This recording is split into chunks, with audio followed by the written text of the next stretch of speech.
Cześć kochani, witam Was gorąco na moim kanale i zapraszam dzisiaj na lasagne z mielonym mięsem, klasyczne danie kuchni włoskiej, czyli płaty makaronu zapiekane z mięsem mielonym, sosem pomidorowym, sosem beszamelowym i żółtym serem.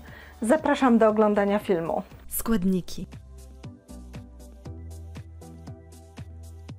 Przygotowanie lasagne rozpoczynamy od zrobienia sosu beszamelowego. Na patelni rozpuszczamy masło, następnie dodajemy mąkę i całość energicznie mieszamy, aż powstanie jasna zasmażka. Do zasmażki partiami wlewamy mleko i wszystko energicznie mieszamy, aż do uzyskania konsystencji gładkiego sosu. Sos gotujemy do momentu, aż zgęstnieje, a następnie doprawiamy go solą, czarnym pieprzem oraz gałką muszkatołową.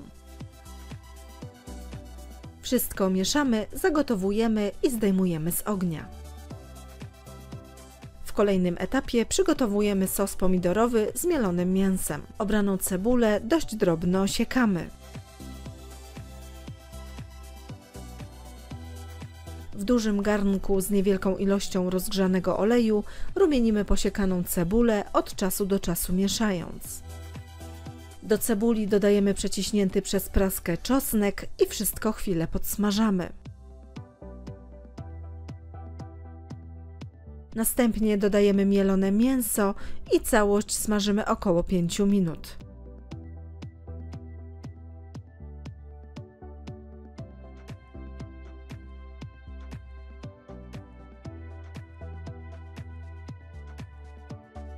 Do mięsa dodajemy pomidory z puszki oraz przecier pomidorowy.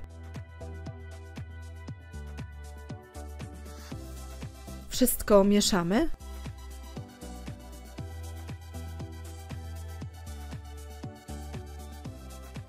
Doprawiamy solą, czarnym pieprzem, suszoną bazylią, oregano oraz tymiankiem. Sos gotujemy około 20 minut na małym płomieniu, często mieszając, po czym zdejmujemy z ognia. W ostatnim etapie składamy naszą lasagne. Na dnie naczynia żaroodpornego rozprowadzamy niewielką ilość sosu beszamelowego, około 100 ml.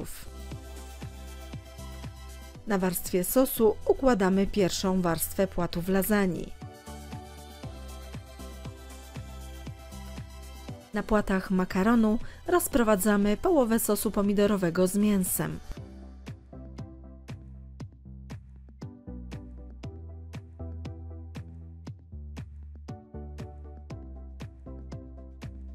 Następnie całość polewamy niewielką ilością sosu beszamelowego.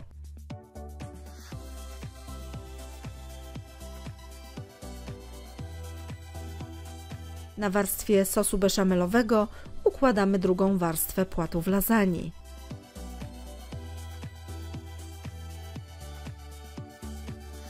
Kolejną warstwę zapiekanki stanowi pozostały sos pomidorowy z mielonym mięsem.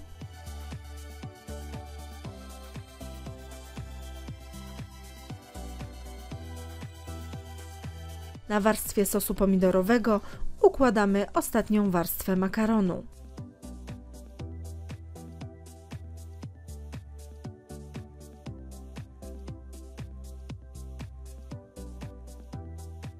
Na makaron wlewamy pozostały sos beszamelowy i równomiernie go rozprowadzamy.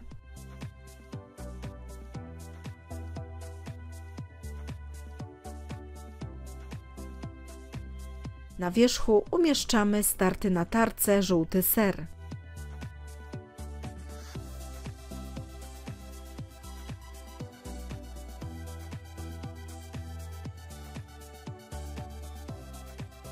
Lasagne pieczemy w piekarniku rozgrzanym do 180 stopni Celsjusza około 45 minut, a 15 minut przed końcem pieczenia naczynie z lasagną przykrywamy folią aluminiową. Po więcej pysznych przepisów zapraszam na mój kanał Smakowite Dania oraz na stronę smakowitedania.com.